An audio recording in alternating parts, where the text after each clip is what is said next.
Ce 31 janvier 2020, 179 rapatriés français arrivent de Hubei, une province chinoise où le coronavirus est apparu 2 mois plus tôt.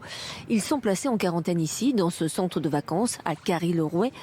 Ce virus inconnu commence à susciter quelques craintes. C'est un virus, on ne sait pas d'où ça vient, on ne sait pas comment y remédier, surtout. 8 février, un premier foyer de contagion est détecté en Haute-Savoie. Le mot cluster apparaît. 10 jours plus tard, un deuxième cluster est identifié ici à Mulhouse à l'occasion d'un rassemblement évangélique. Un premier conseil de défense et de sécurité consacré à l'épidémie se tient à l'Élysée le 9 février. Le plan blanc est déclenché dans les hôpitaux afin de gérer l'afflux de patients. Le 12 mars, Emmanuel Macron annonce des mesures de confinement national. Les écoles, les collèges, les lycées et les universités seront fermées. Le télétravail est privilégié dans les entreprises. Un mécanisme de chômage partiel et d'indemnisation des salariés est mis en place.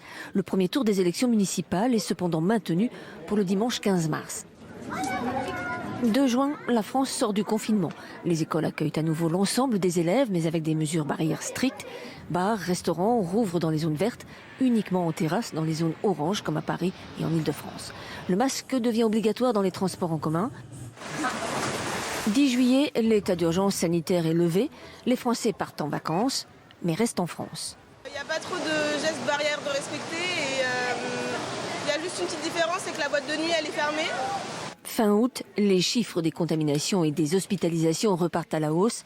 Le 30 octobre, un deuxième confinement national est instauré. Les commerces non essentiels, les établissements recevant du public, notamment les bars et restaurants, seront fermés.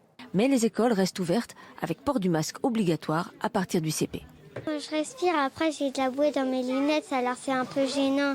Pour les fêtes de fin d'année, le dispositif est allégé. Les magasins rouvrent. Le confinement est remplacé par un couvre-feu, même le jour de la Saint-Sylvestre. Une seule dérogation est accordée pour le réveillon de Noël.